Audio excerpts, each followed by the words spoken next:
बिस्मिल्लाहिर्रहमानिर्रहीम। बेटा ये लेसन स्वीट वेज पब्लिक स्कूल की तरफ से आपको दिए जा रहे हैं। लेसन शुरू करने से पहले चैनल को सब्सक्राइब करें, बेल आइकन को दबाएं और ऑल ऑप्शन का बटन प्रेस करें। अब हम अपने लेसन की तरफ आ रहे हैं।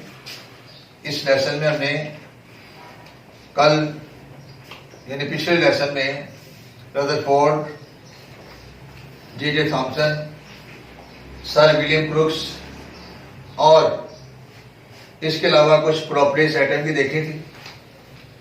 रदरफोर्ड ने न्यूक्लियस डिस्कवर किया, उसने अपना एटॉमिक मॉडल पेश किया, उसमें कुछ मिस्टेक थी, डिफेक्ट्स थे। बोहर ने उसको दूर करके अपना एटॉमिक मॉडल पेश किया, जिसे हम कहते हैं बोहर्स एटॉमिक मॉडल या बोहर्स एटॉमिक थ्योरी। अब इसकी जो बेस है वो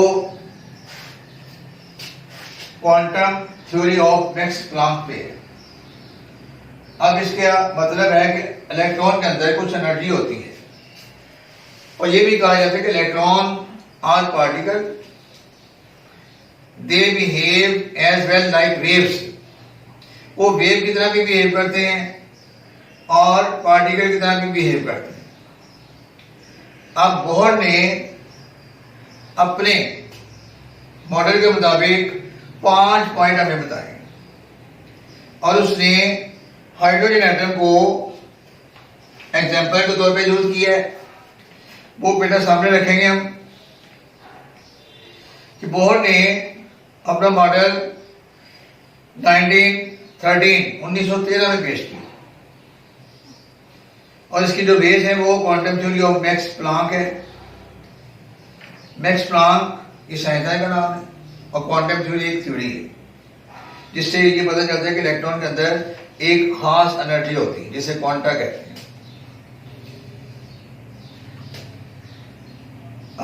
अब इसके जो 5 पोस्टुलेट है, 5 पॉइंट है, उसकी बेस हाइड्रोजन एटम है। अब ये क्या कह रहे हैं जी? पहला पॉइंट बेटा ये बता रहे हैं the hydrogen atom consists of a tiny nucleus and electrons are revolving in one of circular orbits of radius r around the circle, around the nucleus। यानी इलेक्ट्रॉन जो है वो न्यूक्लियस के इर्द रिवॉल्व कर रहे हैं। इलेक्ट्रॉन न्यूक्लियस के इर्द रिवॉल्व कर रहे होते हैं। ये न्यूक्लियस है और ये ऑर्बिट है, शेल है और ये इलेक्ट्रॉन इसके गिर्द रिवॉल्व कर रहे हैं। पहला point, each orbit has a fixed energy that is quantized। Her orbit की एक खास एनर्जी होती है हर शेल की। ये पहला शेल है, ये दूसरा शेल है, ये तीसरा शेल है। यानी हर शेल की एक स्पेसिफिक एनर्जी होती है जिसे क्वांटाइज कहा गया, जिसके खास मिकदार होती है। पहले शेल की, पहले ऑर्बिट की एनर्जी कम होती है, दूसरे की उससे ज्यादा, तीसरे की उससे ज्यादा, चौथे की उससे ज्यादा। ये आपने देखने के जो हम आगे जाएंगे एनर्जी ज्यादा होगी, ये ध्यान में बिठा रहे। पहला पॉइंट पैदा वो कह रहा है कि इलेक्ट्रॉन न्यूक्लियस के गिर्द खास पैसेज में घूमते हैं जिनको ऑर्बिट ये कहा जाता है और हर ऑर्बिट की जो एनर्जी है वो स्पेसिफिक होती है, मखसूस होती है, फिक्स होती है।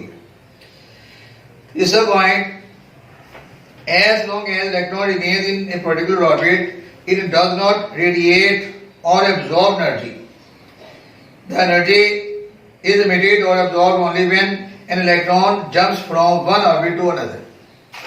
कहते हैं ये जो इलेक्ट्रॉन है जब तक इसमें मूव कर रहा है, इसमें या इसमें मूव कर रहा है या इसमें मूव कर रहा है, तो ये अपनी एनर्जी को खारिज या जज़ब नहीं करेंगे। When an electron remain in an orbit, it will neither absorb nor release energy। यानी इसकी एनर्जी खारिज या जज़ब नहीं होगी जब तक ये इस ऑर्बिट में मौजूद रहे। चौथा पॉइंट है जी, तीसरे पॉइंट के आगे वो बता रहे हैं कि एनर्जी कम मिट होगी when this electron jumps from here to here, यहां से ऊपर जाएगा या यहां से नीचे आएगा, तब एनर्जी रिलीज यहां एब्जॉर्ब होगा। अब आपको पता है कि इसकी एनर्जी ज्यादा है, इसकी एनर्जी कम है, तो जब इसने इसमें जाना है तो ये एनर्जी रिलीज करेगी, उसके मुताबिक एनर्जी हो जाएगी, तो फिर उसमें जंप कर देगा। जब इसने यहां पे आना है तो इसकी एनर्जी ज्यादा है इससे, तो जब इसने इस यहां पे आना है तो it will absorb energy.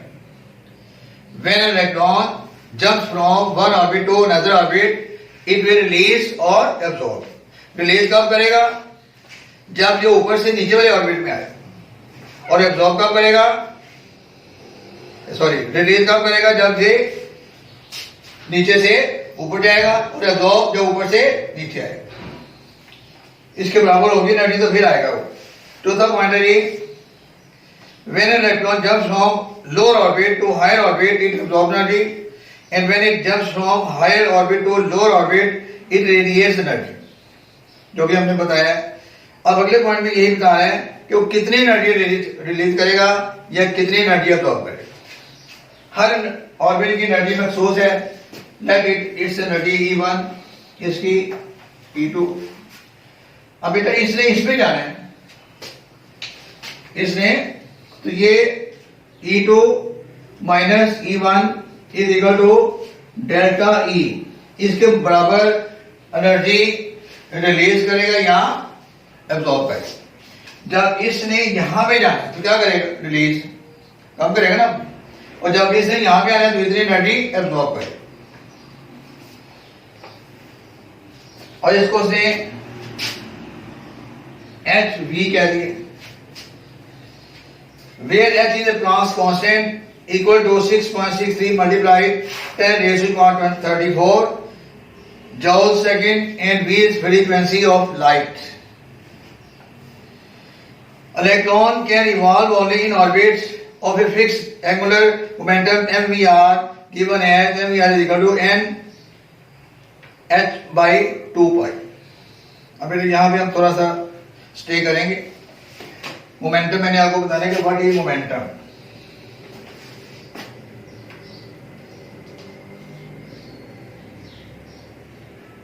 Momentum जो है ना, ये फिजिक्स में आप देखेंगे चैप्टर नंबर शायद तीसरा या चौथा, अब शायद आपने पढ़ भी लिया हो।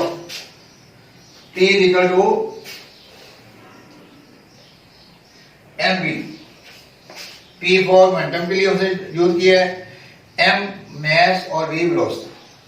The product of mass and velocity is called momentum, और इसका जो यूनिट है वो है किलोग्राम मीटर पर सेकेंड, या इसको न्यूटन सेकेंड भी कहते हैं। It is momentum. For example, दो स्टूडेंट्स हैं, दो लड़के हैं, एक साइकिल पे जा रहा है 20 मीटर पर सेकंड की वेलोसिटी से, दूसरा बाइक पे जा रहा है, वेलोसिटी उसकी भी वही है, मैस डिफरेंट है, तो जो बाइक वाला होगा उसका मोमेंटम ज्यादा होगा क्योंकि बाइक का मैस ज्यादा है। इस तरह एक ट्रक है, एक ट्रक लोडेड है और एक ट्रक अनलोडेड। एक ट्रक के अंदर कुछ वजन रखा हुआ है, सामान रखा हुआ है, और दूसरे ट्रक के अंदर कुछ सामान नहीं रखा, खाली है, दोनों एक ही स्पीड से जा रहे हैं। तो बेटा जो लोडेड ट्रक होगा ना, उसका मोमेंटम ज्यादा हो क्योंकि उसका मैस ज्यादा, वेलोसिटी दोनों की सेम। तो ये है मोमेंटम, इसको हम लीनियर मोमेंटम भी कहते हैं। और जब कोई जिस्म दायरे में घूम रहा हो तो उसके मोमेंटम को एंगुलर मोमेंटम कहते हैं, MVR,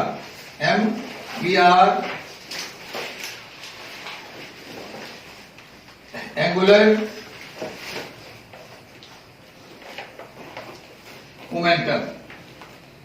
तो बेटा वो ये कह रहा है कि कोई भी इलेक्ट्रॉन उस वक्त मूव करेगा जब उसका एंगुलर मोमेंटम इसके इक्वल हो। उसने फॉर्मूला क्या बताया है? h/2 है।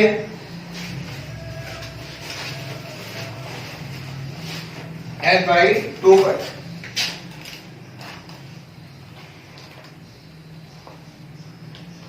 अगर इसके इक्वल नहीं होगा, कम या ज्यादा होगा, तो वो इलेक्ट्रॉन ऑर्बिट में रिवॉल्व नहीं कर सकते। दोबारा मैं रिपीट कर रहा हूं, electron can revolve only in orbits of a fixed angular momentum mvr given as mvr is equal to n into h/2 s की वैल्यू उसने ऊपर दे दी है, और n mean number of orbit, number of. अगर वो यहां पे रिवॉल्व कर रहा है, इधर देखिए बेटा, बोर्ड की तरफ देखें, यहां मूव कर रहा है तो n is equal to 1 first orbit है। अगर वो यहां मूव कर रहा है तो n इज इक्वल टू 2, अगर यहां कर रहा है तो 3 एंड 4 सो ऑन। इसी तरह s की वैल्यू कांस्टेंट है, 2 भी कांस्टेंट है, और पाई की वैल्यू 22/7 और 3.14। इसको हल करेंगे तो जो आंसर आएगा, अगर उस इलेक्ट्रॉन का मोमेंटम उसके इक्वल आते हैं तो then it is possible to revolve in the orbit. अगर उससे कम या ज्यादा आता है तो उस ऑर्बिट में रिवॉल्व नहीं करेगा। तो बेटा मैं रिपीट कर रहा हूं 5 पॉइंट दोबारा। पहला पॉइंट, हाइड्रोजन में इलेक्ट्रॉन न्यूक्लियस के गिर्द मूव करते हैं और रेडियस r है दायरे का। हर ऑर्बिट की एनर्जी फिक्स होती है, और जब तक कोई, तीसरा पॉइंट, जब तक कोई इलेक्ट्रॉन अपने ऑर्बिट में रहता है वो ना तो एनर्जी रिलीज करेगा ना एब्जॉर्ब करेगा। फिर उसके बाद जब कोई इलेक्ट्रॉन एक ऑर्बिट से दूसरे ऑर्बिट में जंप करता है, ऊपर से नीचे या नीचे से ऊपर जाता है, उस वक्त वो एनर्जी रिलीज भी करेगा या एब्जॉर्ब करेगा। जब नीचे से ऊपर जाएगा तो रिलीज करेगा, ऊपर से नीचे आएगा तो एब्जॉर्ब करेगा। कितनी रिलीज और एब्जॉर्ब करेगा वो मैंने यहां लिख दिया है, इसके इक्वल। उसके बाद इलेक्ट्रॉन का अपने फिक्स ऑर्बिट में रिवॉल्व करना उस वक्त मुमकिन होगा जब उसका एंगुलर मोमेंटम इसके बराबर हो। एंगुलर मोमेंटम मैंने बता दिया है, momentum is a product of mass and velocity. और जो जिस्म दायरे में घूम रहा है उसमें वेलोसिटी के साथ दायरे का रेडियस भी आ जाएगा। अगर आप दायरे का रेडियस नहीं लगाते तो ये लीनियर मोमेंटम हो। जैसा मैंने आपको एग्जांपल दी कि खाली ट्रक और लोडेड ट्रक, खाली ट्रक का मोमेंटम ज्यादा होगा, उसका कम होगा, लोडेड का ज्यादा होगा। इसी तरह एक 10th क्लास का स्टूडेंट और एक 4th क्लास का स्टूडेंट दोनों भाग रहे हैं सेम स्पीड से, वो किसी से टकराएंगे तो जो 10th क्लास का स्टूडेंट टकराएगा ना उसको ज्यादा हर्ट होगा, वो ज्यादा नुकसान आएगा। क्यों? क्योंकि उसका मोमेंटम ज्यादा है। तो बेटा ये देख लें लेसन आज का।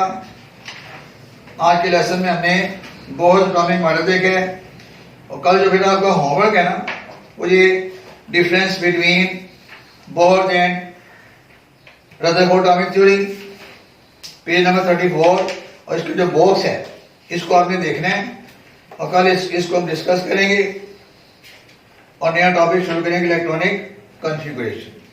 अब आप इसको जरा नोट कर लें।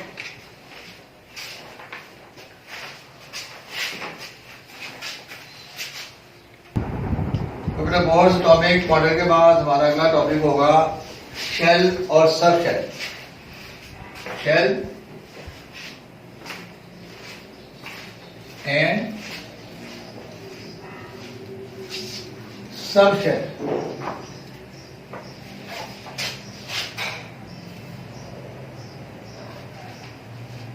शेल पहले किस कहते हैं? ऑर्बिट। शेल के 3 नाम हैं, ऑर्बिट, शेल और energy level. These are the paths around the nucleus where electrons revolve. बेटा ये वो रास्ते हैं, वो पैसेज है न्यूक्लियस के गिर्द जहां पे इलेक्ट्रॉन घूम रहे हैं। अब ये कोई रोड नहीं है, या कोई लाइन या कोई रस्सी नहीं लगी हुई, ये हवा में समझ ले रास्ते, जिस तरह हमारी जमीन सूरज के गिर्द घूम रही है, तो यहाँ कोई रोड तो नहीं कोई जिसको कोई चल रही, वो रास्ता जो है ना फर्जी रास्ता, उसे कहते हैं ऑर्बिट या शेल या एनर्जी लेवल। अब वो शेल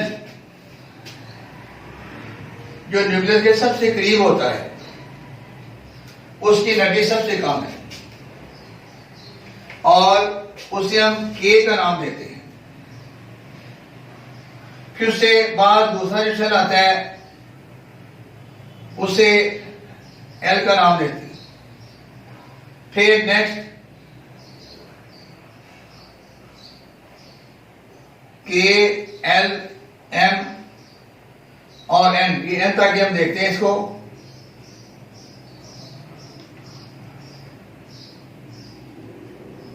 के, L, M and N are shell या ऑर्बिट या energy level. These are the passage on which it is supposed that electrons are evolving. ये वो रास्ते हैं जिस पे ये फर्ज किया जाता है कि इलेक्ट्रॉन घूम रहे हैं। अब इसके बाद बोहर ने हमें ये बताया कि हर ऑर्बिट में इलेक्ट्रॉन की एक मखसूस तादाद होती है। ये नहीं कि जितने मर्जी इलेक्ट्रॉन आ जाएं, और इसकी एक सीक्वेंस भी होती है, तरतीब भी होती है के शेल में 2 इलेक्ट्रॉन, एल में 8, एम में 18, एन में 32। अब बेटा एक फार्मूला से हमें दिया है बोहर ने, जिसकी मदद से हम इनमें इलेक्ट्रॉन फाइंड कर सकते हैं। वो फार्मूला शायद आपको याद भी हो, वो है 2n², 2n, where n is the number of orbit। आपसे कहा जाता है find the number of electron in k shell, find the number of electron in n shell, n। तो आप बेटा ये फार्मूला यूज करें, देखें 2 ब्रैकेट, अगर आपने k के फाइंड करने हैं तो k के यहां क्या लिखेंगे 1, कि k पहला चल है ना। अगर l में फाइंड करने हैं तो नेक्स्ट 3, नेक्स्ट 4। तो आइए इसको देखते हैं क्या ये फार्मूला इस पे सही होता है कि नहीं। तो 1 की पावर 2, 1, ठीक है। k में 2 इलेक्ट्रॉन आ गए, l में उससे कितने का है 8। तो देखते हैं कि l में 8 ही आ रहे हैं। 2 इंटू, तो यहां लिखेंगे हम 2, सेकेंड ऑर्बिट, 2 इंटू 2 की पावर 2, 4 इज इक्वल टू 8। ये भी हो गए। Similarly you can find the number of electron by using the formula 2n² as 18। जब हमने इसमें फाइंड करना है तो यहाँ 3 लिखेंगे, 3 की power 2, 9, 9 to the 18। Next n पे फाइंड करना है, n चौथा नंबर है, 4, तो यहाँ 4 लिखेंगे, 4 की पावर 2, 16, 16 टू द 30। तो इस तरह आप हर शेल में, हर ऑर्बिट में नंबर ऑफ इलेक्ट्रॉन फाइंड कर सकते हैं। These are the shell, orbit या एनर्जी लेवल। फिर इसके बाद फिर अगला टॉपिक आता है हमारा सब शेल। ये शेल को मजीद छोटे छोटे ऑर्बिट में, छोटे छोटे ऑर्बिटल्स में, शेल्स में तकसीम किया जाता है, जिनको हम सब शेल कहते हैं। सब शेल का दूसरा नाम है ऑर्बिटल्स। क्या नाम है? ऑर्बिटल्स। ये सबसे मुश्किल टॉपिक समझा जाता है स्टूडेंट के लिए। अगर आप तवज्जो देंगे तो आपको मुश्किल नहीं लगेगा। अब के शेल को 2 सब शेल में डिवाइड किया जाता है। कितने? 2।